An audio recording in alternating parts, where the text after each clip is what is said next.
Hello everyone, welcome back to Ansarkari. Today we will be covering the newspaper for 13th of July 2024. First of all, we are talking about sustainable development goals. तो यहाँ पे Kerala model हम देख सकते हैं जिसमें top score Kerala का देखा गया है for the fourth time in the row. तो top rank states S SDG goals को इम्प्लीमेंट करने के लिए, जो कि नीति आयोग की यहाँ पे आई थिंक रिपोर्ट दी गई है। NITI Aayog sustainable development goals index के अंदर केरला, उत्तराखंड, तमिलनाडु, गोवा एंड हिमाचल हम कह सकते हैं कि टॉप स्टेट्स हैं। इसके अलावा बॉटम से अगर बात करते हैं तो बिहार, झारखंड, नागालैंड एंड मेघालय। तो इंडिया जो है एसडीजी गोल्स की तरफ एक्टिवली काम करता है, एक्टिवली वर्क करता है। बट फिर भी हम देख सकते हैं कि कुछ लूप होल्स हैं, जैसे कि कुछ स्टेट्स में, जैसे बिहार के अंदर बात करते हैं अगर, तो सेंटर से भी फंड मिलता है एंड ऑल्सो स्टेट से भी फंड मिलता है। बट उसके बाद भी हम देख सकते हैं कि स्किल डेवलपमेंट नहीं हो पा रहा है, टारगेटेड स्किल डेवलपमेंट नहीं है, जॉब अपॉर्चुनिटीज नहीं है। जिस ग्रोथ रेट से पॉपुलेशन इंक्रीज हो रही है, उसी वही सेम ग्रोथ रेट जॉब्स का नहीं है, तो सफिशिएंट नहीं हो पाता है, जिसकी वजह से माइग्रेशन बहुत ज्यादा होता है एंड लोकल लेवल पे वो इनोवेशन नहीं आ पाती। तो एग्रीकल्चर में भी इनोवेशन नहीं है, प्रोडक्टिविटी को कैसे बढ़ाएंगे हम, जो कि डायरेक्टली इम्पैक्ट करता है वे ऑफ लिविंग पे, बेसिक कम्युनिटीज आपके पास है कि नहीं, पॉवर्टी एलिवेशन पे, जो कि सारे एसडीजी गोल्स हैं जिसके ऊपर इंडिया एक्टिवली वर्क भी करता है। जैसे गोल 5 की यहाँ पे बात हो रही है जेंडर इक्वालिटी, तो लेबर वर्क फोर्स में कैसे जेंडर इक्वालिटी हम लेके आएंगे, एजुकेशन एक्सेसिबल है कि नहीं है सारे जेंडर्स के लिए, उसमें हम इक्वालिटी कैसे लेके आएंगे। गोल 13 जिसमें क्लाइमेट एक्शन की हम बात करते हैं, तो कैसे इम्प्रूव करेंगे, जिसमें हमने देखा कि क्लाइमेट एक्शन का जो गोल है उसके ऊपर इम्प्रूवमेंट सिग्निफिकेंटली इंक्रीज हो रही है इंडिया की। तो ये एफर्ट्स हैं जो कि इंडिया पुट इन करता है, फोकस्ड फोकस्ड प्रोग्रामिंग इंटरवेंशंस देती है गवर्नमेंट अपने स्कीम्स के थ्रू, पीएलआई स्कीम्स के थ्रू, जिसकी वजह से ओवरऑल जो क्वालिटी ऑफ लाइफ है सिटीजन्स की, वो हम इम्प्रूव करने की बात करते हैं। इसलिए हमारे लिए जरूरी हो जाता है ऐसे इंडेक्सेस एंड ऑडिटिंग करना, जिसके थ्रू हम मॉनिटर कर पाए पूरे प्रोसेस को एंड हमें पता चल पाए कि कहाँ पे लूप होल्स हैं एंड कौन सी स्टेट ज्यादा वल्नरेबल हैं एंड किन स्टेट्स को हम एज अ मॉडल लेके आगे चल सकते हैं। तो एसडीजी गोल्स, इसमें हम बोल सकते हैं कि केरला या उत्तराखंड मॉडल लेके हम चल सकते हैं। अगर हम केस स्टडी की बात करते हैं कि कहाँ पे और डेवलपमेंट चाहिए, तो उसमें यूजुअली हम बिहार यूज करते हैं, बट बिहार की जगह यहाँ पे जैसे नागालैंड, मेघालय, इनको भी हम यूज कर सकते हैं in case of SDG and in case of overall development. Next, factories power up, inflation jumps to. तो यहाँ पे हम बात करें रिटेल इन्फ्लेशन की, जो कि इंक्रीज हुआ है। रिटेल इन्फ्लेशन को अगर मेजर करने की बात करते हैं, तो इसको सीपीआई इंडेक्स जो होती है, कंज्यूमर प्राइस इंडेक्स, उसके थ्रू हम मेजर करते हैं इसको, जिसमें हम जो प्राइस है of goods in the basket उसको ट्रैक करते हैं, price of the goods and services जो कि हाउस होल्ड कंज्यूम कर रहे हैं, परसेंटेज के अकॉर्डिंगली इसको दिखाया जाता है, जैसे कि यहाँ पे दिखाया भी गया है 5.9%, 4.6%। सो इंक्रीज हुआ है, 4.6% अप्रैल 2023 में था एंड अभी मई 2024 में हम 5.9% देख रहे हैं। तो कैसे ये इंक्रीज या डिक्रीज होता है, तो बहुत सारे फैक्टर्स होते हैं जो कि रिटेल इन्फ्लेशन को डायरेक्टली या फिर इनडायरेक्टली इम्पैक्ट करते हैं, जिसमें सबसे पहला डिमांड एंड सप्लाई हो जाता है। अगर सप्लाई और डिमांड में इम्बैलेंस क्रिएट हो रहा है तो इन्फ्लेशन होता है, जिसकी वजह से हम बोल सकते हैं कि ओवरऑल रिटेल इन्फ्लेशन हमारे देखा जाता है। मॉनेटरी पॉलिसी, अगर लैक्स मॉनेटरी पॉलिसी हम इम्प्लीमेंट कर रहे हैं तो इन्फ्लेशन देखा जाता है, जिसकी वजह से मनी सप्लाई जो है वो इंक्रीज हो जाता है एंड उसकी वजह से बोल सकते हैं कि जो गुड्स एंड सर्विसेज का नंबर है वो इम्पैक्ट होता है डायरेक्टली। इसके अलावा वेज और इनकम कितनी है लोगों की, अगर ज्यादा वेज है, ज्यादा इनकम है, तो it can lead to increase demand of goods and services, जिसकी वजह से भी प्राइसेस अप हो सकते हैं। इसके अलावा एक्सपेक्टेशन, कई बार लोग सोचते हैं कि इन फ्यूचर पॉसिबल है कि इस पर्टिकुलर गुड के लिए इन्फ्लेशन देखा जाएगा, जिसकी वजह से वो उसको ज्यादा परचेज कर लेते हैं पहले, उस चीज की वजह से भी जो प्राइसेस हैं वो ऊपर बढ़ जाते हैं, एंड इन्फ्लेशन देखा जाता है, रिटेल इन्फ्लेशन। इसके अलावा टैक्सेशन, सब्सिडीज, प्राइस कंट्रोल, ये हम कैसे कर रहे हैं, गवर्नमेंट कैसे स्कीम्स को इम्प्लीमेंट कर रही है, वो भी डायरेक्टली इम्पैक्ट करता है रिटेल इन्फ्लेशन को। And last of all, demographic changes, जो कि पॉपुलेशन ग्रोथ हो रहा है, अर्बनाइजेशन हो रहा है, उनकी वजह से भी डिमांड पैटर्न्स डायरेक्टली हम बोल सकते हैं कि इंक्रीज हो जाते हैं। तो 5.9% अभी देखा जा रहा है, रिटेल इन्फ्लेशन इंक्रीज हो गया from 4.6% to 5.9%। Next, CPI inflation at 4 month high on costlier food. So percentage यहाँ पे देखा गया, CPI, CPI core and CPI food. तो जो सीपीआई कोर है उसमें हमने डिक्रीज देखा है। इन्फ्लेशन रेट जो है अभी देखा जा रहा है कि इंक्रीज हो रहा है, जिसकी जो हम बोल सकते हैं कि फूड्स का प्राइसेस इंक्रीज हो रहा है, जिसकी वजह से, जिसका एक रीजन यहाँ पे बताया जा रहा है weather events, adverse weather events है। सो लेटेस्ट डेटा जो है आरबीआई ऑब्जर्व करता है, bimonthly monetary policy statement देता है, उसके थ्रू हमें पता चलता है regarding CPI inflation. CPI inflation के भी 3 या 4 फैक्टर होते हैं जो कि उसको इम्पैक्ट करते हैं। पहला, डिमांड पुल इन्फ्लेशन। ये तब कब होता है, डिमांड पुल इन्फ्लेशन तब होता है जब टोटल डिमांड है किसी भी गुड या सर्विसेज की, वो ज्यादा होती है then the supply of that good और सर्विसेज। जितना वो प्रोड्यूस नहीं हो रहा है उससे ज्यादा उसकी डिमांड है, तो डिमांड पुल इन्फ्लेशन इम्पैक्ट करता है। इसके अलावा कॉस्ट पुश इन्फ्लेशन, मतलब जब total supply of goods and services है इन द इकोनॉमी वो डिक्रीज हो रहा है। क्यों? क्योंकि कॉस्ट ऑफ प्रोडक्शन इंक्रीज होता जा रहा है इस वजह से। या फिर इन्फ्लेशन के एक्सपेक्टेशन, जैसे हमने बात किया कि लोग एक्सपेक्ट कर लेते हैं कि इन प्रिडिक्ट करते हैं कि इन फ्यूचर इन्फ्लेशन होने वाला है, जिसकी वजह से एक्चुअल प्राइस जो है इन फ्यूचर में वो ओवरऑल इंक्रीज हो जाता है। तो सप्लाई शॉक, गवर्नमेंट पॉलिसी कैसे इंप्लीमेंट करें, एक्सचेंज रेट कितना है डोमेस्टिक करेंसी का, वो भी इन्फ्लेशन को इंक्रीज कर सकता है। तो यहाँ पे दिया गया है CPI, CPI core and CPI food. तो सीपीआई की हमने बात कर ली कि कैसे फैक्टर्स उसको इम्पैक्ट करते हैं। अगर बात करते हैं सीपीआई कोर की, तो सीपीआई कोर में सारे आइटम्स इंक्लूडेड होते हैं, बट 2 चीजें नहीं होती, एक तो एनर्जी के प्राइसेस और फूड, क्योंकि वो वॉलेटाइल हो सकते हैं। तो सीपीआई कोर जो है वो भी 0.1% इंक्रीज हुआ है, एंड इसको ज्यादा स्टेबल मेजर कंसिडर किया जाता है for inflation.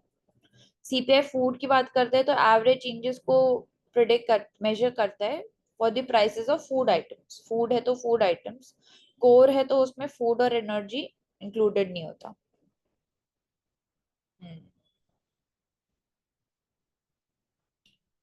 Next, at 5.9% factory output, output growth. तो यहाँ पे देखा जा रहा है इंडस्ट्रियल आउटपुट जो है वो बाय 5% इंक्रीज हुई है। इलेक्ट्रिसिटी आउटपुट वो भी 13% इंक्रीज हुई है। तो डबल डिजिट एक्सपेंशन हुआ है regarding the electricity output. Mining output की भी बात करते हैं तो 6.6% तक इंक्रीज हुआ है। Within the index, the biggest contributor like basic metals and petroleum grew by 7% and 2%। जो आउटपुट है मोटर व्हीकल्स का या फिर उससे रिलेटेड प्रोडक्ट्स का वो भी इंक्रीज हो रहा है। फूड प्रोडक्ट मैन्युफैक्चरिंग में भी हमने इंक्रीज देखा है, नहीं, फूड प्रोडक्ट मैन्युफैक्चरिंग में हमने 5% का डिक्रीज देखा है यहाँ पे। सो यूज बेस्ड क्लासिफिकेशन के बेसिस पे ये डेटा जो है वो दिखाता है हमें कि कैपिटल, इंटरमीडिएट और इंफ्रास्ट्रक्चर गुड्स जो है वो डिक्लाइन हुए हैं ऑन द ईयर बेसिस। कितना उनको यूज किया जा रहा है, कितना कंज्यूम किया जा रहा है। So mining output, motor vehicle products, इसके अलावा हम बोल सकते हैं कि इलेक्ट्रिसिटी सेक्टर में आउटपुट, ये सब इंक्रीज हुआ है। तो ओवरऑल जो इंडस्ट्रियल आउटपुट है इंडिया का वो इंक्रीज हुआ है from 5% to 5.9% in April 2024 and May 2024.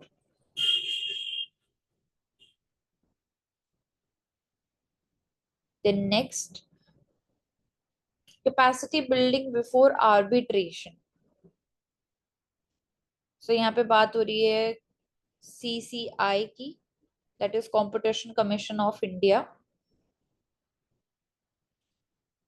And यहाँ पे हम बोल सकते हैं कि पहला स्टेप लिया जा रहा है by CCI to study the scope of AI in India, जिसके लिए बोला जा रहा है कि एक मल्टी डिसिप्लिनरी अप्रोच की जरूरत है एंड उसको टेकअप किया जाएगा।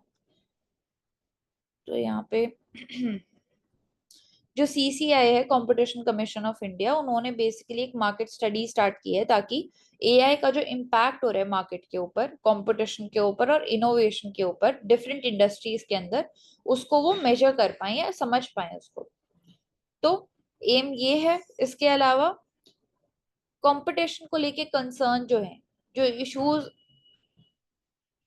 अराइज हो रहे हैं रिगार्डिंग AI एप्लीकेशंस और उनका इम्पैक्ट क्या हो रहा है, उसको अंडरस्टैंड करने के लिए, एंड ऑल्सो ताकि इन्फोर्समेंट जो है मेजर्स का वो हम अच्छे से कर पाए to control the AI's application in the market place. वो यहाँ पे एक इम्पोर्टेंट पॉइंट सामने आता है। इसके अलावा कॉम्प्लेक्सिटी है AI में, लीगल फ्रेमवर्क जो है वो इवॉल्व होता रहता है, एल्गोरिथमिक बायसेस हैं कंट्रीज को लेके। तो ये कुछ चैलेंजेस हो जाते हैं AI को लेके, जो कि एक तरीके से हम बोल सकते हैं एंटी कंपटीशन प्रैक्टिसेस को प्रमोट करता है डायरेक्टली या इनडायरेक्टली। तो global regulatory approach to competition and AI की बात करते हैं, तो यहाँ पे यूरोपियन यूनियन की भी बात हो रही है, जो कि पहले थे in this line to develop an AI specific regulation act. AI act उन्होंने लेके आए, जिसमें बेसिकली जो प्रोसेस ऑफ कंपटीशन है वर्चुअल वर्ल्ड में या फिर जनरेटिव AI के वर्ल्ड में, उसके ऊपर कंसल्टेशन प्रोसेस उन्होंने स्टार्ट किया, जिसमें की इनपुट जैसे data, computing power, flexibility, interoperability, fair dealing, इन सारे फैक्टर्स को उन्होंने डिस्कस किया वहां पे। Canada, France, Hungary, Portugal and other jurisdictions are also process of conducting similar market studies। तो वैसे ही सिमिलरली जैसे इन कंट्रीज में मार्केट स्टडीज कैरी आउट की जा रही है, इंडिया में भी कंपटीशन कमीशन ऑफ इंडिया जो है वो कैरी आउट कर रहे हैं सेम मार्केट स्टडीज, ताकि हमें पता चल पाए कि ओवरऑल जो इंडिया AI मिशन है और बिजनेसेस हैं, साथ में हम AI के साथ कैसे आगे बढ़ सकते हैं। तो यहाँ पे CCI जो है उन्होंने प्रपोजल भी दिया है, इनवाइट किया है क्वालिफाइड एजेंसीज और इंस्टीट्यूशन से, ताकि इन स्टडी को कंडक्ट करने में एफिशिएंसी इंक्रीज हो पाए। तो टेक्निकल प्रेजेंटेशन और वो सब शेड्यूलिंग यहाँ पे देखी जाएगी बाय द CCI। इम्पोर्टेंट हमारे लिए इंडिया AI मिशन हो जाता है, यहाँ पे डिजिटल कंपटीशन बिल हो जाता है, जो कि प्रपोज किया गया है, जो कि हमारे लिए बोल सकते हैं बहुत ज्यादा जरूरी है एंड अर्जेंट नीड है to increase the funding and staffing at the commission, ताकि नेसेसरी स्टेप्स जो हैं उनको इफेक्टिवली इन्फोर्स किया जा सके। क्योंकि जैसे जैसे AI का यूज इंक्रीज होता है, एक तरीके से हम बोल सकते हैं कॉम्प्लेक्सिटी की एक लेयर है वो भी इंक्रीज होती जाती है। तो हमें पता होना चाहिए कि कैसे मार्केट को इम्पैक्ट कर रहा है। AI चिप्स हैं, डेटा है, टेक्निकल नो हाउ है, कंप्यूटिंग पावर है, डिफरेंट लेंसेज हो सकते हैं जो कि कॉम्पिटिटिवनेस को इम्पैक्ट करते हैं। तो market study will be conducted by CCI। The next, center delays privatization में ओवरऑल स्टेट रन फॉर्म्स। तो यहाँ पे बात हो रही है प्राइवेटाइजेशन प्लान्स, तो इंडिया ने प्लान किया जो प्राइवेटाइजेशन हो रहा था स्टेट रन फर्म्स का, उसको डिले कर दिया गया है। और जो गवर्नमेंट है वो कंसिडर कर रही है for overhauling over 200 state firms to boost the profitability. And नई स्ट्रैटेजी के अंदर हम बोल सकते हैं कि जो अंडर यूटिलाइज लैंड है उनको हम सेल करेंगे, मोनेटाइज करेंगे एसेट्स को फॉर 5 ईयर गोल। 5 ईयर का गोल भी साथ में सेट किया है। तो मैनेजर्स की ट्रेनिंग है, प्रोफेशनल रिक्रूटमेंट ऑफ बोर्ड्स है, इंसेंटिव है फॉर हायर परफॉर्मेंस, ये सब देने की बात की जा रही है टिल फाइनेंशियल ईयर 26। क्योंकि जो गवर्नमेंट है वो बोल सकते हैं कि स्ट्रगल कर रही है स्टेट रन फॉर्म्स को प्राइवेटाइज करने के लिए, जैसा कि रिसेंट इलेक्शन रिजल्ट जो है उसकी वजह से और भी ज्यादा चैलेंजिंग वो बन गया जो कोलिशन गवर्नमेंट हमारी बनी। तो एम यहाँ पे यही है कि $24 बिलियन जो है वो रेस किए जाएंगे फॉर द री investment of the state forms. So delay देखा जाएगा प्राइवेटाइजेशन में। नई स्ट्रैटेजी जो है वो इम्पैक्ट भी कर सकती है इकोनॉमी को, स्टेट रन फॉर्म्स को तो करेगी ही। इसके अलावा गवर्नमेंट ने प्रीवियसली भी हम बोल सकते हैं कि अटेम्प्ट्स किए थे to privatise the state run firms, but resistance देखा गया था मार्केट के अंदर। एंड ऑल्सो जो गवर्नमेंट के एक्सपेक्टेशंस हैं रिफॉर्म्स लाने के लिए,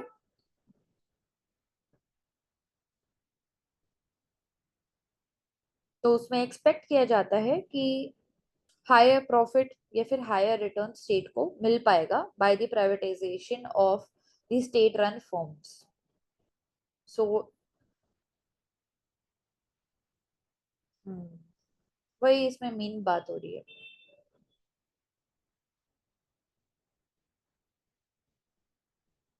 then next, India's measures for trade facilitation propel domestic growth. India की जो ट्रेड पॉलिसी है, रिफॉर्म्स है, they are focusing both on the tariff and on the non tariff measures, जो कि एक इंटीग्रल पार्ट बन जाते हैं of make in India initiative. तो की ट्रेड फैसिलिटेशन मेजर्स वो इम्प्रूव कर सकते हैं क्रॉस बॉर्डर ट्रेड इकोसिस्टम को। तो तुरंत customs, faceless, paperless, contactless customs procedure, single window हम लेके आए, दैट इज स्विफ्ट, या फिर ई संचित, that is single window interface for facilitating trade, ताकि डॉक्यूमेंटेशन के प्रोसेस को स्ट्रीमलाइन कर पाए हम। एंड ऑल्सो पीएलआई स्कीम हमने दी इन द डोमेस्टिक मैन्युफैक्चरिंग, जिससे मेक इन इंडिया स्कीम जैसे की है, जिसके थ्रू हम लोकली मैन्युफैक्चर्ड गुड्स जो हैं उनको प्रमोट कर रहे हैं एंड टैरिफ को भी रैशनलाइज कर रहे हैं। तो इंडिया का जो स्कोर है UN global survey on digital and sustainable trade facilitation 2023 के अंदर 93.5% देखा गया था। तो उनमें मेजर रोल इस स्कोर के लिए रिस्पॉन्सिबल हम बोल सकते हैं ये सारे इनिशिएटिव्स हैं जो कि इंडिया एक्टिवली लेता है।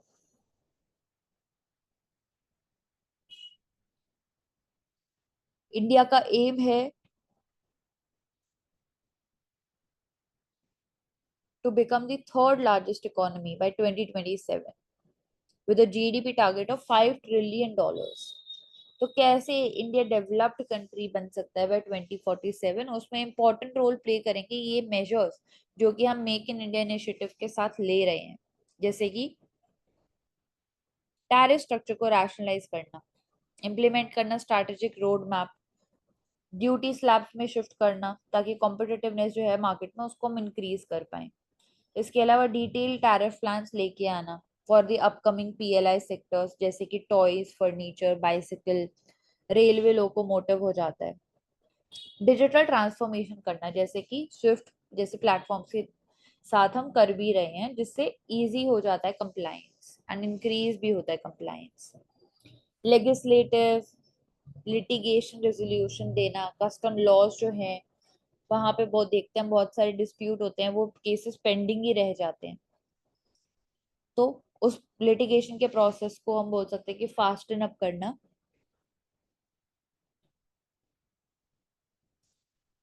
एंड ऑल्सो प्रोसीजरल रैशनलाइजेशन, मतलब ईज ऑफ डूइंग बिजनेस के लिए मेजर्स लेना, ऑटो रिन्यूअल करना स्टेटस का, डिजिटाइजेशन करना एंड टाइम बाउंड मैनर में बेसिकली वैल्यूएशन करना of the market.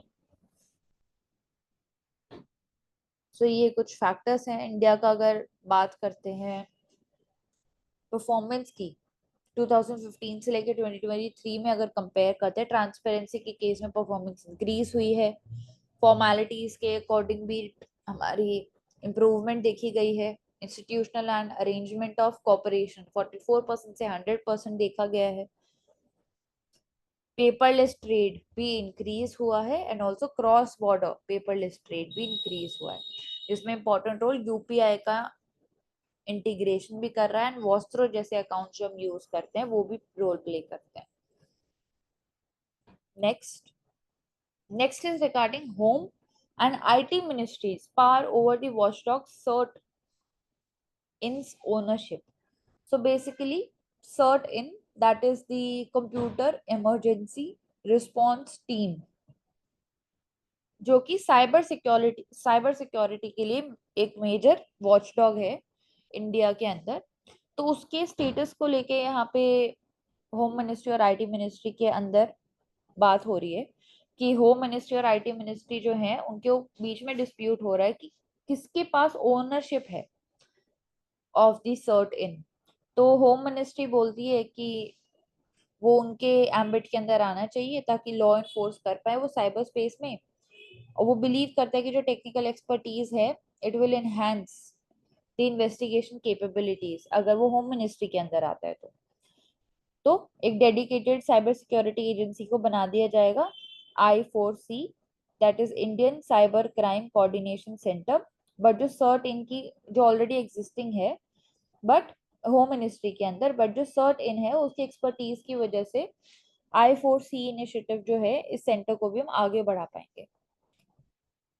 But IT ministry बोलती है कि टेक्निकल रोल है, टेक्निकल नेचर है, तो इंसिडेंट रिपोर्टिंग अलर्टिंग जो होती है ऑर्गेनाइजेशन के अबाउट दी मैलवेयर प्रैक्टिसेस, उस एस्पेक्ट की वजह से आईटी मिनिस्ट्री के अंदर ही आना चाहिए, क्योंकि CERT-IN की जो पावर्स है वो लिमिटेड है इन टर्म्स ऑफ इन्वेस्टिगेशन। दूसरे लॉ एनफोर्समेंट एजेंसीज की तरह इनके पास इन्वेस्टिगेशन की पावर्स नहीं है। तो इसलिए बोल सकते हैं कि करंट वो होना चाहिए आईटी मिनिस्ट्री के अंदर। तो दोनों मिनिस्ट्रीज का डिफरेंट पर्सपेक्टिव्स है जिसकी वजह से ये डिस्प्यूट उठ रहा है। अगर करंटली बात करते कि किसके अंदर आता है तो CERT-IN जो है अभी आईटी मिनिस्ट्री के अंदर है, बट होम मिनिस्ट्री जो है वो पुश कर रही है to take over the control of CERT-IN। So ये डिस्प्यूट हाईलाइट करता है कि ऑनलाइन वर्ल्ड की कॉम्प्लेक्सिटी कितनी ज्यादा है, ओनरशिप को भी लेके, गवर्नेंस के बेसिस पे भी, एंड ऑल्सो जैसे इम्प्लीमेंट होता है, क्या इम्पैक्ट होता है डिजिटल वर्ल्ड में, उसको भी हम देख सकते हैं। तो मल्टीपल स्टेक होल्डर की यहाँ पे बोल सकते हैं हम प्रॉब्लम क्रिएट हो रही है, जो कि जिनकी दोनों की डिफरेंट अप्रोच है एंड डिफरेंट मैंडेट है।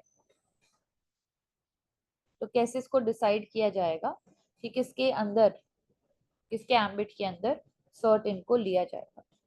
तो ये हाईलाइट करता है multiple stake holder approach. Next, NABARD. It has unveiled 750 crores of fund for agriculture startups and rural enterprises. 750 crores। तो यहाँ पे हम बात कर सकते हैं कि की हाईलाइट यहाँ पे यही है कि ये फंड जो दिया जा रहा है ये सपोर्ट करेगा 85 एग्रीकल्चरल स्टार्टअप्स को, जिसमें इन्वेस्टमेंट साइज जो है हमने देखा है कि इतना ज्यादा यहाँ पे दिया भी जा रहा है, total 2250 crore rupees. Focus area यहाँ पे यही होगा कि एग्रीकल्चर जो है वहां पे हम मेक श्योर करें कि इनोवेशन हो रहा है, टेक्नोलॉजी ड्रिवन इनिशिएटिव्स लिए जा रहे हैं एग्रीकल्चर के अंदर। इसके अलावा जो farm produce value value chain है उसको हम और इनहेंस कर रहे हैं। इसके अलावा नए रूरल इकोसिस्टम लिंकेजेस हम बना रहे हैं, जो farmer producer organisation already existing भी है मार्केट के अंदर उनको सपोर्ट कर रहे हैं। एंड उनके साथ साथ ओवरऑल बोल सकते हैं कि एक सेक्टर स्पेसिफिक हम इन्वेस्टमेंट को इंक्रीज करेंगे इसके थ्रू।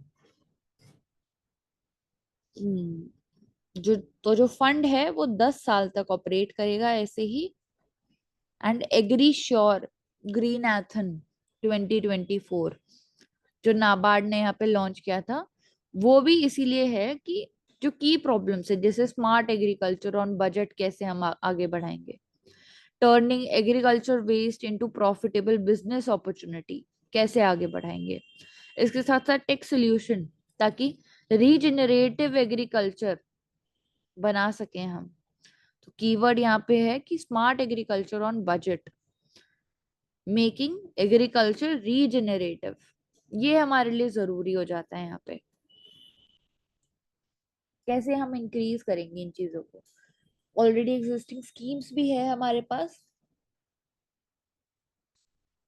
जो कि हम बोल सकते हैं कि इनोवेशन जो है एग्रीकल्चर सेक्टर में उसको प्रमोट करता है, जैसे कि कृषि विज्ञान, राष्ट्रीय कृषि विज्ञान योजना 2018 में लाई गई थी, वो भी डायरेक्टली हेल्प करता है।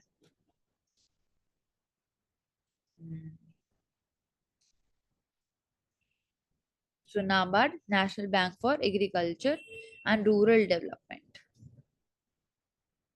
Agree sure.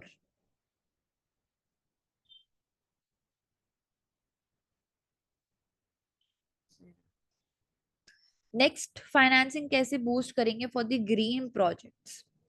तो यहाँ पे बात हो रही है to increase the emphasis on green growth because India has the target to become net zero, to have the net zero emission target by 2070, and also India would have 500 gigawatts of fossil fuel free capacity by 2030.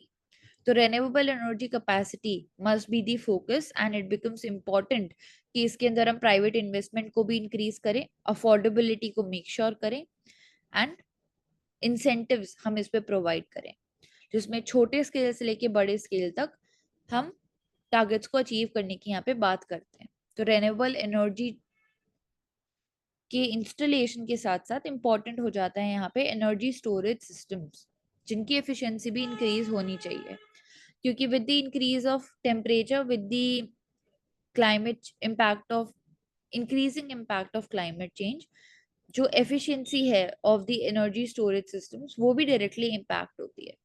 And also we require critical minerals for the development of the renewable energy options.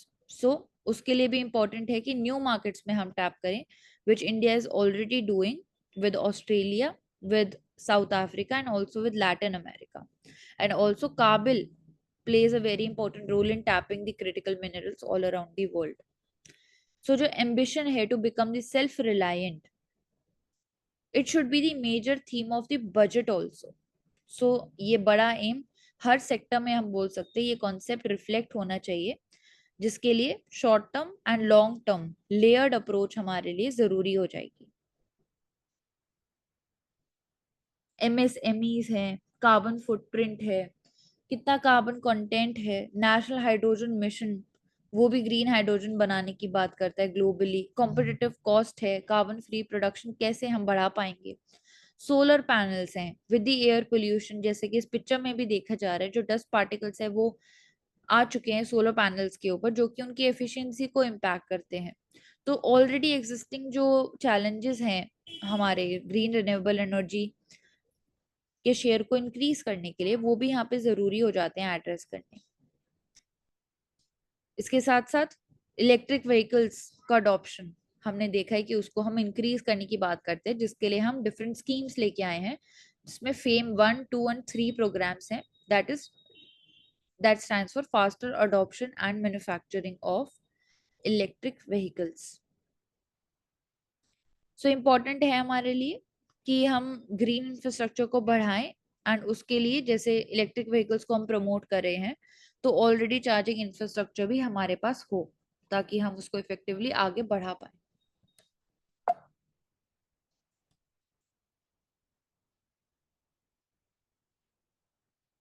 So PLI schemes also becomes important जहाँ पे investors के लिए process को हम easy कर देते हैं and competitiveness जो है मार्केट में वो हम इंक्रीज करते हैं। Next, the PDS impact on household expenditure. So PDS, Public Distribution System, social security programme है। तो हम बोल सकते हैं कि पीडीएस सिस्टम जो है वो कुछ लोगों के लिए, जो वल्नरेबल सेक्शन ऑफ सोसाइटी है, उनके लिए लाइफलाइन की तरह काम करता है। डिसाइड करता है कि how and how much they will be living, quality of life कैसी होगी उनकी। सो सब्सिडाइज्ड फूड ग्रेन्स प्रोवाइड किए जाते हैं पीडीएस सिस्टम के अंदर, जिसमें राइस, व्हीट बहुत कम दाम पे दिए जाते हैं, ताकि जो ओवरऑल एक्सपेंडिचर है इन स्टेपल्स के ऊपर वो कम होए एंड वल्नरेबल हाउसहोल्ड्स जो हैं उनको बेनिफिट मिल पाए। तो फूड ग्रेन्स को सेव करना, अलाउ करना हाउस होल्ड्स को to allocate more resources to other essential item, जैसे कि vegetables, milk, pulses and protein, वो भी जरूरी है यहाँ पे, ताकि न्यूट्रिशनल इनटेक को हम इम्प्रूव कर पाए। जो हाउस होल्ड्स हैं they can afford a more varied, more diverse and a nutritious diet, जिससे ओवरऑल हेल्थ एंड वेलबींग जो है लोगों की वो इंक्रीज होगी। जैसा कि HCES डेटा ने भी हमें दिखाया कि प्रोसेस्ड फूड्स की तरफ कंजम्पशन इंक्रीज हो रहा है, जो कि लाइफस्टाइल के साथ, क्लाइमेट चेंज के साथ हम बोल सकते हैं हमारी हेल्थ के ऊपर अच्छा इम्पैक्ट नहीं डालेगा। इसीलिए जरूरी है कि डाइवर्स और न्यूट्रिशियस डाइट इंक्लूडेड होनी चाहिए। सो पीडीएस जो है, जो प्राइस वॉलेटिलिटी है, इन्फ्लेशन है, उनके अगेंस्ट एक सेफ गार्ड की तरह काम करता है फॉर द वल्नरेबल सेक्शन, जिसमें एसेंशियल कमोडिटीज में कितना भी मार्केट में फ्लक्चुएशन आए, रिगार्डलेस ऑफ दैट वो उनको स्टेबल एक्सेस प्रोवाइड करता है। तो फाइनेंशियल रिलीफ मिलता है, लॉन्ग टर्म बेनिफिट मिलता है, जिससे सेविंग्स और इन्वेस्टमेंट आप अपनी इंक्रीज कर पाते हो, क्योंकि इन कमोडिटीज के ऊपर आपके पैसे कम खर्च हो रहे हैं। तो monthly per capita consumption expenditure जो है वो एक हाउस होल्ड का डिक्रीज होता है। ऐसा रेशियो होता है जो कि मंथली कंजम्पशन एक्सपेंडिचर पे होता है, कैलोरी इनटेक पे होता है किसी भी हाउस होल्ड साइज का। एंड जितना बड़ा आपकी फैमिली होगी उतना ही ज्यादा एमपीसीई होगा।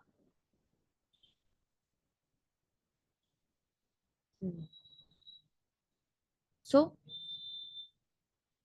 ओवरऑल जो पीडीए सिस्टम है एक पॉजिटिव इम्पैक्ट डालता है हाउस होल्ड एक्सपेंडिचर के ऊपर, एंड इनेबल करता है फैमिलीज को, ताकि वो अपनी रिसोर्सेज एलोकेट कर पाए और इफेक्टिवली, एंड ओवरऑल जो आउट ऑफ पॉकेट एक्सपेंडिचर है उनका वो भी वो डिक्रीज करता है।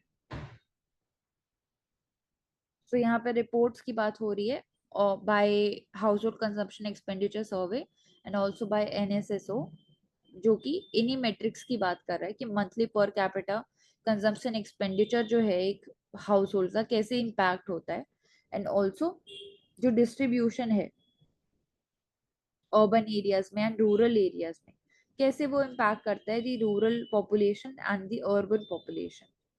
86 लाख इंडिविजुअल्स हैं रूरल इंडिया के अंदर जो कि डायरेक्टली बेनिफिट उठा पाते हैं, एंड अर्बन एरियाज के अंदर भी एक अपवर्ड मूवमेंट हमने देखा है।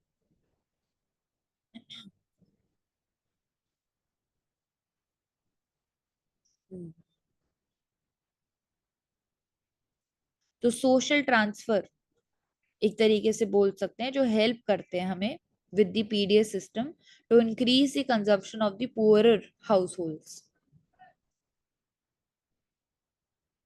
तो इसके लिए जरूरी भी हो जाता है जो वल्नरेबल सेक्शन ऑफ सोसाइटी है, पीडीएस तो एक सोशल सिक्योरिटी प्रोवाइड करता ही है उनको, उसके अलावा गवर्नेंस एंड रेगुलेशन कैसे हो रहा है ऑफ द वल्नरेबल सेक्शन, जिसमें पॉवर्टी लाइन इंपॉर्टेंट हो जाती है हमारे लिए, कि हम कैसे डिफाइन कर रहे हैं कि कौन वल्नरेबल सेक्शन में आ रहा है या नहीं आ रहा है, वो भी जरूरी हो जाता है।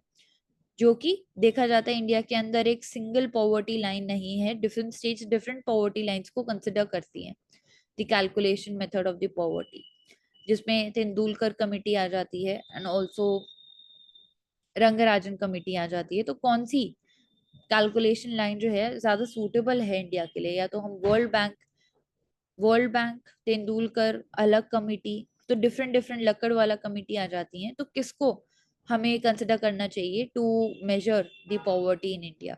इसके अलावा quality of life, education, maternal health, bank accounts, इनको भी इंक्लूड किया जाना चाहिए।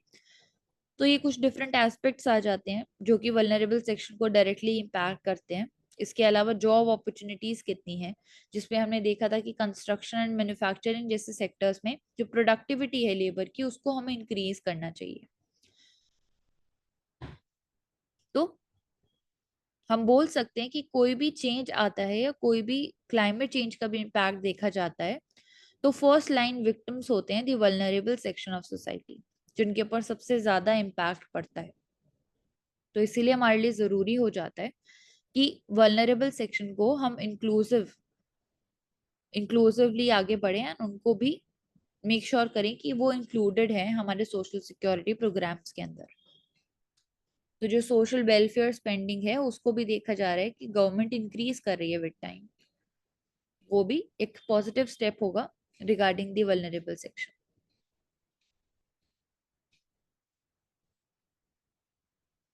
Next is regarding Kaziranga's Women Forest Guard ensures a safe passage for flood-hit animals by patrolling the highway.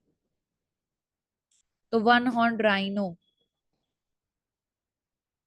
यहाँ पे है काजीरंगा के अंदर एंड 1000 से भी ज्यादा square kilometres of tiger reserve है जिसमें फ्लडिंग देखी गई है अभी। तो यहाँ पे रोल हम देख सकते हैं विमेन फॉरेस्ट गार्ड का इस पिक्चर के अंदर भी, जिसमें वो मेक श्योर कर रहे हैं राइनोस की प्रोटेक्शन के लिए। वन दुर्गा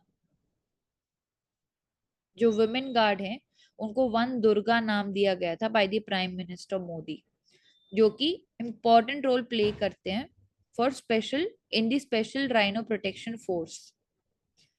वेल ट्रेन्ड होते हैं, इंगेज रहते हैं in the active flood management practices, patrolling करते हैं of the highway to regulate the traffic and also make sure करते हैं द सेफ्टी ऑफ एनिमल्स। तो Kaziranga national park and tiger reserve के अंदर देखा गया है कि फ्लड्स रिसेंटली देखे गए हैं जो कि डायरेक्टली इम्पैक्ट करते हैं एनिमल्स को। सो अभी जो फ्लड का लेवल है हाईएस्ट फ्लड लेवल देखा गया है इन दी लास्ट डेकेड, जिसकी वजह से 100 से ज्यादा एनिमल्स की लाइफ जा चुकी है, they have been killed. And इसलिए हमारे लिए जरूरी हो जाता है कि हम सेफ्टी को इंश्योर करें वहां पे, जिसमें वुमेन फॉरेस्ट गार्ड जो है वो इम्पोर्टेंट रोल प्ले कर रहे हैं यहाँ पे। तो पेट्रोलिंग कर रहे हैं, व्हीकल्स जो चल रही है उनको स्लो डाउन करवा रहे हैं ताकि ह्यूमन एनिमल कॉन्फ्लिक्ट डिक्रीज हो पाए यहाँ पे। इसके साथ साथ जो स्पीड गन्स हैं एंड ऑल्सो कैमराज हैं, स्पीड कैमराज हैं, उनको भी इंस्टॉल किया गया है इन 9 एनिमल कॉरिडोर्स हाईवेज के ऊपर, ताकि व्हीकल्स जो हैं जो लिमिट है 40 किलोमीटर पर आवर्स की मॉनिटर किया जा सके कि वो फॉलो हो भी रहा है कि नहीं हो रहा है। तो एफर्ट्स जो है यहाँ पे वुमेन फॉरेस्ट गार्ड के, हम बोल सकते हैं कि जो नंबर है of animals being run over by the vehicles highway के ऊपर, क्योंकि पार्क में फ्लडिंग देखी जा रही है तो वो फ्लडेड एरिया से दूसरी डायरेक्शन में जा रहे हैं, जिसकी वजह से ह्यूमन एनिमल कॉन्फ्लिक्ट उस एरिया के अंदर इंक्रीज हो रहा है। तो इम्पोर्टेंट रोल हो जाता है एनिमल सेफ्टी के लिए एंड फ्लड्स मैनेजमेंट के लिए यहाँ पे हाईवे पेट्रोलिंग के लिए दी वुमेन फॉरेस्ट गार्ड का रोल। सोल्यूशन यहाँ पे यही दिया गया है कि कम्युनिटी लेवल पे एनजीओस को आप इंक्लूड करें, लोकल कम्युनिटी को आप इंक्लूड करें ताकि safety of animals make sure कर पाए। ट्रेनिंग और इक्विपमेंट जैसे कि विमेन फॉरेस्ट गार्ड का हुआ है वैसे ही हम लोकल लेवल पे भी उनको बेसिक ट्रेनिंग दे। तो हम बोल सकते हैं कि एनिमल प्रोटेक्शन के लिए एंड ऑल्सो फ्लड मैनेजमेंट के लिए जरूरी हो जाता है कि जैसे कि विमेन फॉरेस्ट गार्ड को यहाँ पे एक्टिव ट्रेनिंग दी गई है, वैसे ही बेसिक ट्रेनिंग जो है वो हम लोकल्स को भी दे सकते हैं। तो Kaziranga national park speed guns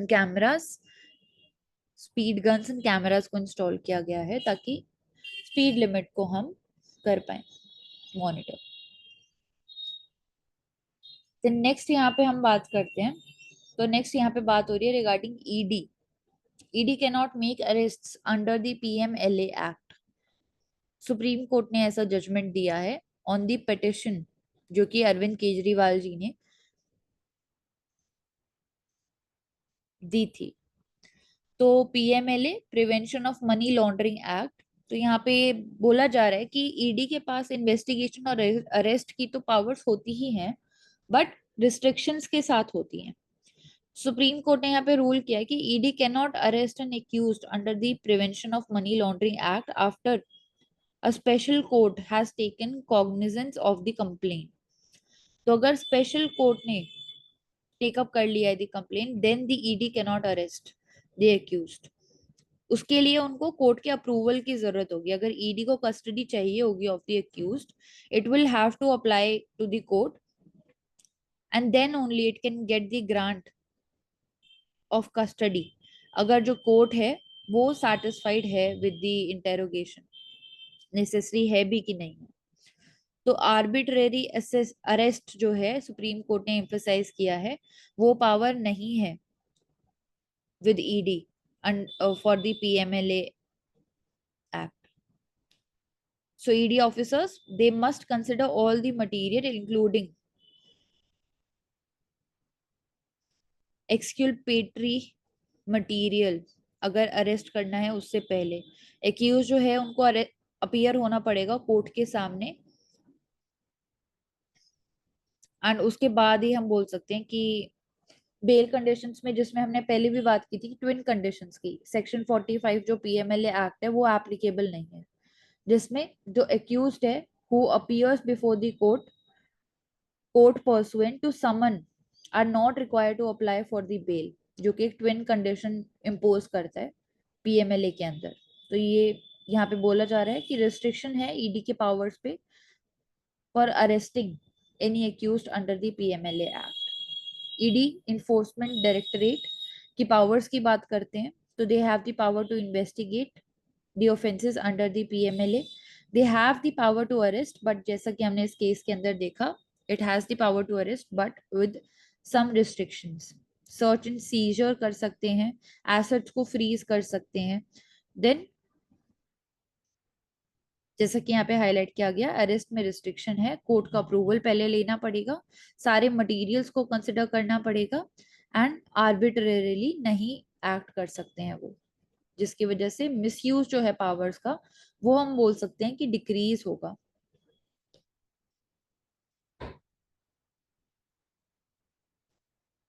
next, the verdict of 2024 and it's amplified message. तो यहाँ पे बात हो रही है 2024 जनरल इलेक्शंस की इंडिया के अंदर, जिसमें वोटर टर्नआउट जो था, इट वाज ऑलमोस्ट 66%, जो कि बोला जा रहा है क्लियर इंडिकेशन था of continued interest in engagement and participation of the Indian voters in the India's democratic processes। तो बोल सकते हैं कि ज्यादा से ज्यादा वोटर्स जो है वो अवेयर हो रहे हैं about their rights and about the democratic procedures in India, जिसमें विमेन वोटर्स का भी परसेंटेज हमने देखा था, वोटर टर्नआउट इंक्रीज हुआ था। तो एंगेजमेंट और पार्टिसिपेशन जो है वो इंक्रीज हो रहा है। National pride and identity, national security, ऐसे कॉन्सेप्ट्स इंपॉर्टेंट होते जा रहे हैं, जो कि डे टू डे इश्यूज को भी इफेक्ट करते हैं, एम्प्लॉयमेंट के रेट को, इन्फ्लेशन के रेट को, इन सारे रेट्स को ये इश्यूज, ये कॉन्सेप्ट जो है वो डायरेक्टली इम्पैक्ट करते हैं। तो आइडेंटिटी पॉलिटिक्स एक चैलेंज यहाँ पे आता है हमारे लिए, जिसमें कास्ट या रिलीजन को यूज किया जाता है टू गेट दी वोट्स। तो स्ट्रॉन्ग ऑपोजिशन का होना भी जरूरी है एक फंक्शनल डेमोक्रेसी के लिए, जिसमें रिसेंटली देखा गया लीडर ऑफ ऑपोजिशन जिनको आफ्टर अ डेकेड उस पोजीशन को रिवाइव किया गया है, जिसमें Rahul Gandhi leader of opposition appoint किए गए हैं। इसके अलावा इम्पोर्टेंट यहाँ पे था कि वुमेन वोटर्स का जो नंबर है वो इंक्रीज हुआ है। साथ में रूरल वोटर्स की अगर बात करते हैं, तो वहां पे भी पास्ट ट्रैजेक्टरी जो थी कम वोटिंग की, वो उसमें हमने चेंज देखा है। तो ये कुछ इश्यूज हैं इस आर्टिकल के अंदर जो कि हाईलाइट करते हैं different issues related to the governance, कैसे better governance and better functioning of democracy हम मेक श्योर कर सकते हैं।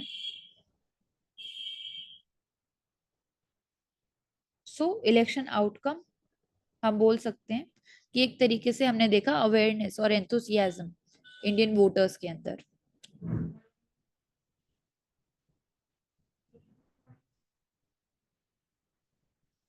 Next is regarding centralized recruitment for tribal residential schools, which leads to language and cultural barriers. तो यहाँ पे recently देखा गया centralised recruitment tribal residential schools जो है वहां पे, जिसमें हिंदी को देखा गया है एज अ मैंडेटरी रिक्वायरमेंट दिया गया है।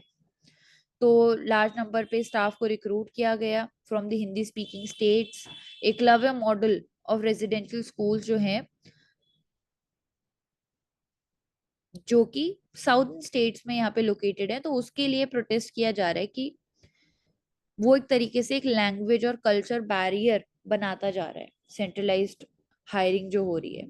जैसे कि जो ट्राइबल रेजिडेंशियल स्कूल्स हैं वहां पे हिंदी कॉम्पिटेंसी को मैंडेटरी रिक्वायरमेंट बनाने की वजह से एक तरीके से ट्रांसफर की रिक्वेस्ट जो है by the from the teachers वो बहुत ज्यादा इंक्रीज हो गई है, जिसकी वजह से जो स्टाफ है it is now being recruited from Hindi speaking states, जो कि बोल सकते हैं एक लैंग्वेज बैरियर क्रिएट कर रहा है फॉर दी स्टूडेंट जो कि हिंदी बोलते ही नहीं है, जो कि they are not that much proficient in Hindi, क्योंकि वो नॉन हिंदी स्पीकिंग स्टेट से बिलोंग करते हैं। तो बोल सकते हैं कि इस रिक्रूटमेंट प्रोसेस की वजह से कल्चरल बैरियर जो है स्टाफ के अंदर दूसरे रीजन से जो कि फेमिलियर नहीं होंगे लोकल कस्टम्स के साथ ट्रेडिशन के साथ, क्या वो लर्निंग एक्सपीरियंस को इम्पैक्ट करेगा।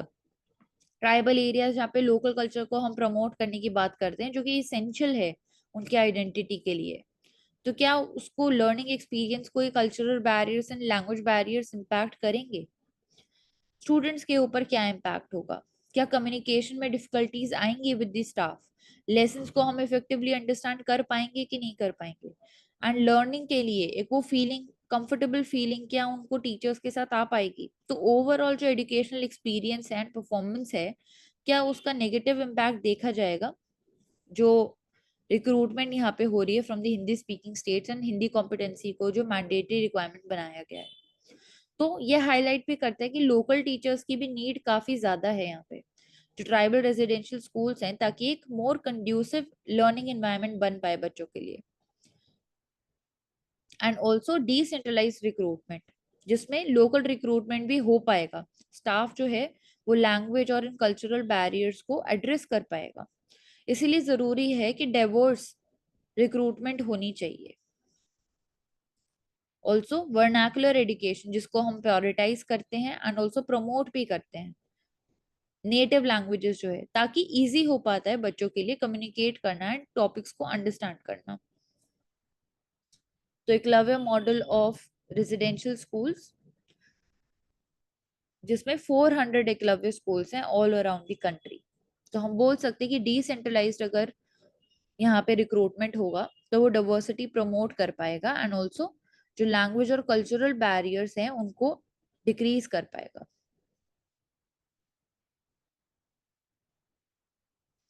नेक्स्ट इज रिगार्डिंग वन महोत्सव, एक पेड़ माँ के समान। तो स्टेट लेवल पे फंक्शन है जिसको लाया जा रहा है, टारगेट है यहाँ पे to set to plant 1.6 crore of sapling in Haryana. तो हम बोल सकते हैं ऐसे सेम अवेयरनेस हम बच्चों के साथ भी स्कूल लेवल एक्टिविटीज में प्रमोट कर सकते हैं।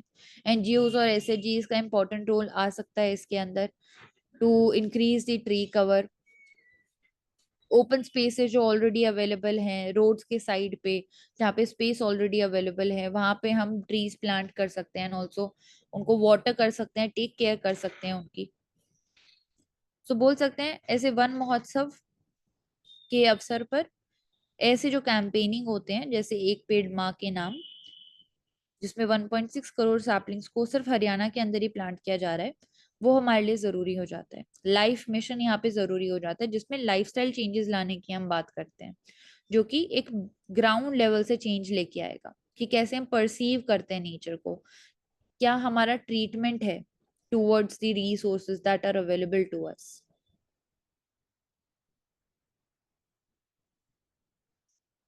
देन नेक्स्ट ऑलरेडी हम डिस्कस कर चुके हैं ईडी के पावर्स रिगार्डिंग अरेस्ट। कोर्ट से अप्रूवल उनको पहले लेना होगा। इसके अलावा हम बोल सकते हैं कि जो मटेरियल्स है सारे उनको कंसिडर करना होगा, एंड आर्बिट्रेरीली आप एक्शन नहीं ले सकते हैं। तो पीएमएलए के अंडर जो ईडी के पावर्स हैं टू अरेस्ट, उसके अंदर कुछ रिस्ट्रिक्शन को यहाँ पे देखा गया है, जो कि सुप्रीम कोर्ट ने हमारे स्टेटमेंट दी है।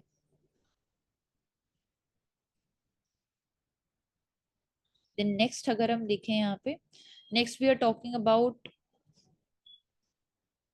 a study that has been conducted by the Nature journal, जो सजेस्ट करती है repeated plague infections could have led to the population crash in northern Europe 5000 साल पहले during the late stone age।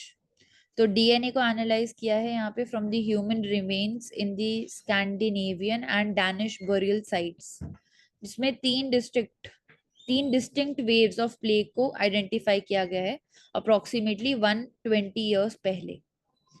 Different stains की वजह से हो सकता है विच इम्पैक्टेड द नियोलिथिक कम्युनिटीज। तो ये स्टडी हाईलाइट करती है, हम बोल सकते हैं, जो रोल था इन्फेक्शियस डिजीजेस का for declining the early farming societies. तो नियोलिथिक प्लेग, जिसमें ब्लैक डेथ भी आ जाता है, जस्ट जस्टिनियन प्लेग भी आ जाता है। तो नियोलिथिक डिक्लाइन जो है, it saw a shift from farming to hunter gatherers lifestyle, जिसकी वजह से बोल सकते हैं जो रिप्लेसमेंट था of Neolithic population by the Yamnaya people from present day Ukraine, वो देखा गया था due to these plagues. So black death जो कि 14 सेंचुरी में आया था in the Europe, Justinian plague 6th century में जो कि आया था।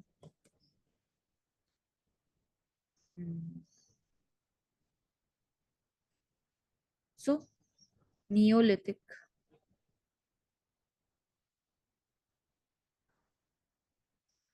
अगर इंडिया के अंदर बात करते हैं हम इस सेम टाइम पीरियड के अंदर, सो नियोलिथिक एज जिसमें बेसिकली देखा गया था transition from a hunter gatherer lifestyle to a farming committee. So time period हम बोल सकते हैं 7000 BCE से लेके 2000 BCE। एग्रीकल्चर एक प्राइमरी फीचर बन गया था। अर्ली नियोलिथिक कम्युनिटीज की बात करते हैं तो वो क्रॉप्स को कल्टीवेट करते थे, जैसे कि wheat, barley, lentils, and also animals को भी डोमेस्टिकेट करते थे, जैसे कैटल, शीप्स या गोट्स। परमानेंट सेटलमेंट का यहाँ पे इमर्जेंस हुआ था नियोलिथिक टाइम के अंदर, जिसमें विलेजेस का फॉर्मेशन शुरू हुआ था, जैसे मेहरगढ़ जो कि अभी पाकिस्तान में है, बुरजा होम जो कि नॉर्दर्न मोस्ट नियोलिथिक साइट है of India located in Jammu and Kashmir, Chirand in the Bihar. Tools, polished stones को यूज किया जाता था as the axes, chisels, arrow heads, and pottery का भी डेवलपमेंट देखा गया था, जिनको यूज किया जाता था कुकिंग के लिए, स्टोरेज के लिए, रोज की डेली एक्टिविटीज में। बरियल्स और रिचुअलिस्टिक एक्टिविटीज जो हैं वो प्रैक्टिस की जाती थी, जो कि दिखाती हैं कि रिलीजियस बिलीफ थे लोगों के, एंड ऑल्सो सोशल ऑर्गेनाइजेशन का बिगिनिंग देखा जा रहा था नियोलिथिक एज के ही टाइम पे। सो हम बोल सकते हैं कि कल्चरल और टेक्नोलॉजिकल डेवलपमेंट जो हो रहा था इंडियन सब कॉन्टिनेंट के अंदर, नियोलिथिक एज में उसकी उसकी फाउंडेशन रखी गई, एंड और कॉम्प्लेक्स डाइवर्स सोसाइटीज बनती गई, जो कि आगे आने वाले टाइम में ब्रॉन्ज एज में देखा भी जाएगा एंड उसके बाद भी।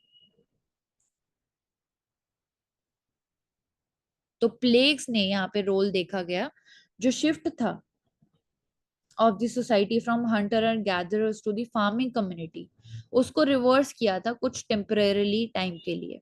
प्लेग्स की वजह से डिक्लाइन देखा गया था फार्मिंग कम्युनिटी के अंदर, एंड वापस से लोग जो है वो हंटर गैदरर लाइफस्टाइल को अडॉप्ट कर रहे थे 5000 ईयर्स अगो। तो नियोलिथिक डिक्लाइन देखा गया था प्लेग की वजह से। नेक्स्ट, नेक्स्ट हम यहाँ पे बात करें of deregulating the non subsidised fertilisers. So deregulation of the non subsidised fertiliser, पहला स्टेप देखा जा रहा है to before the de control of politically sensitive urea and NBS. तो वाटर सॉल्युबल फर्टिलाइजर्स देखा जा रहा है कि एक रेलेवेंट मॉडल होगा फॉर फ्यूचर। इंडस्ट्री जो है वो इसको बोल सकते हैं कि फर्टिलाइजर के सेक्टर में जो रिफॉर्म्स लाने की हम बात करते हैं, वहां पे नॉन सब्सिडाइज फर्टिलाइजर्स को डीरेगुलेट करना एक पहला स्टेप होगा उसकी तरफ। यूनियन बजट जिसमें एक्सपेक्टेड था to contain the major fertiliser sector और उनको उनके रिगार्डिंग अनाउंसमेंट करना, बट कोई सिग्निफिकेंट इंक्रीज देखा नहीं गया एंड एंटिसिपेटेड भी नहीं है कि जो की फर्टिलाइजर्स है वहां पे मैक्सिमम रिटेल प्राइस जो होता है उसमें इंक्रीज देखने को मिलेगा। तो जो गवर्नमेंट है वो सेट करती है maximum retail prices for these fertilisers, but जो डीरेगुलेशन होगा उसकी वजह से बोल सकते हैं कि कुछ बेनिफिट्स मिल सकते हैं, जिसमें नॉन सब्सिडाइज फर्टिलाइजर में इंपॉर्टेंट हमारे लिए डैप और मॉप हो जाते हैं। डैप जिसमें डाई अमोनियम फॉस्फेट हो जाता है और मॉप म्यूरिएट ऑफ पोटैश हो जाता है। इंपॉर्टेंट रोल यहाँ पे प्ले करेगा fertiliser association of India, FAI। And government ने प्रीवियसली भी हमने देखा था कि जनरल स्पेसिफिकेशन इशू किए थे इन फर्टिलाइजर्स को कमर्शलाइज करने के लिए इन दी 2015। सो वाटर सॉल्युबल फर्टिलाइजर्स उनको यहाँ पे हाईलाइट किया जा रहा है कि वो ज्यादा एफिशिएंट और ज्यादा एनवायरमेंटल फ्रेंडली ऑप्शन होंगे हमारे लिए। तो ऑटोमेटिक टेस्टिंग फैसिलिटीज को प्रपोज किया जा रहा है ताकि कंप्लायंस को भी हम मेक श्योर कर पाए कि जो प्रोडक्ट्स हम लेके आ रहे हैं इनकी क्वालिटी ठीक है भी कि नहीं, अप टू द मार्क है भी कि नहीं। तो जो वर्ल्ड बैंक है वो भी सेम चीज की बात करता है, रेगुलेटरी रिफॉर्म्स को सपोर्ट करने की बात करता है, एनहांस करने की बात करता है ऑफ बिजनेस ऑफ एग्रीकल्चर। तो हाई वैल्यू न्यूट्रिशन जो है फर्टिलाइजर्स के अंदर उनके ऊपर हमें एम्फोसाइज करना चाहिए। एंड जैसे कि लिक्विड फर्टिलाइजर की यहाँ पे बात हो रही है उनको ज्यादा पुश करने की बात हो रही है क्योंकि उनकी एफिशिएंसी ज्यादा है।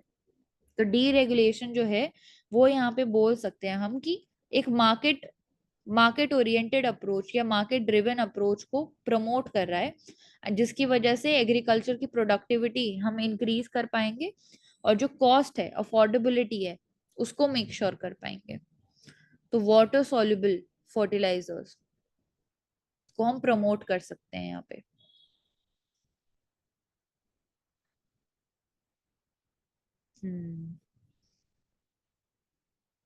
Why center's proposed system for Delhi's urban land records matter?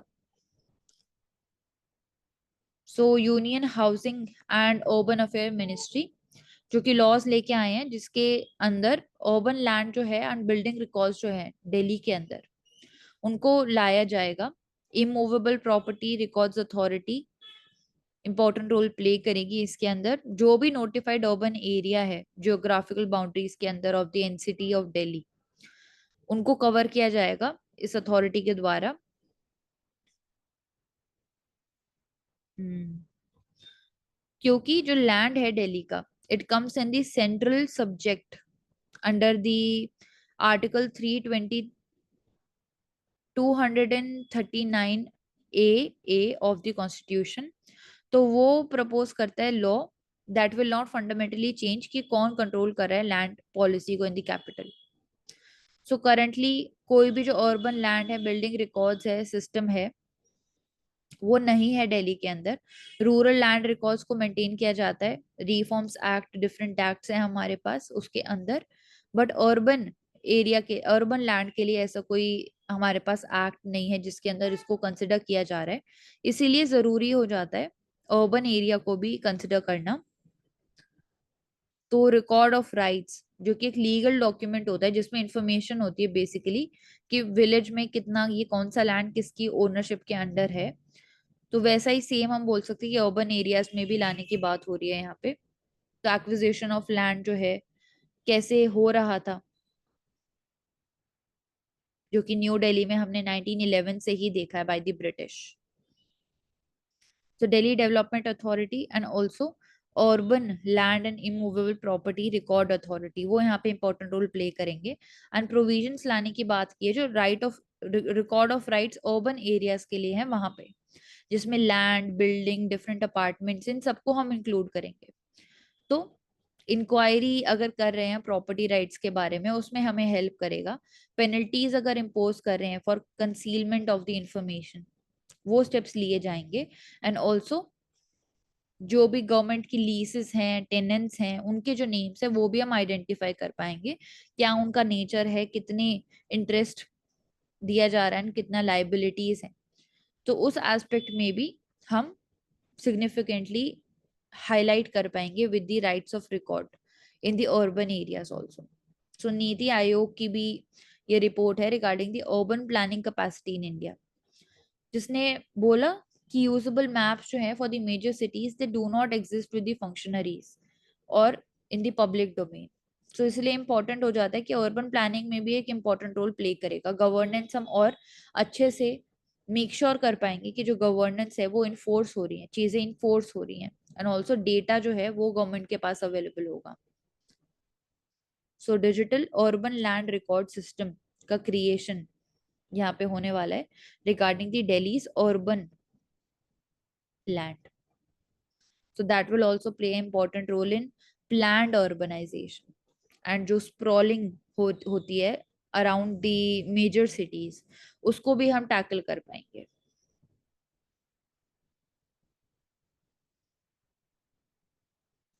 तो ये हम डिस्कस भी कर चुके हैं ऑलरेडी, जिसमें उत्तराखंड, केरला, तमिलनाडु, गोवा मॉडल की हम बात कर सकते हैं. एसडीजी गोल्स के अंदर जो नीति आयोग की एसडीजी इंडिया इंडेक्स आती है, उसके अंदर परफॉर्मेंस की यहाँ पे बात हो रही है, जिसमें हम जीरो पॉवर्टी की बात कर रहे हैं, नो पॉवर्टी की बात कर रहे हैं. तो कैसे उन चीजों तक हम पहुंच सकते हैं, इनइक्वालिटीज को कैसे रिड्यूस कर सकते हैं, जेंडर डिस्क्रिमिनेशन को कैसे रिड्यूस कर सकते हैं, तो उसके बारे में हमने ऑलरेडी बात कर ली थी आज. So we have covered all the articles comprehensively today. It was a very fruitful session. Thank you so much everyone for joining. Keep watching and keep learning with Ansar Kari. Thank you.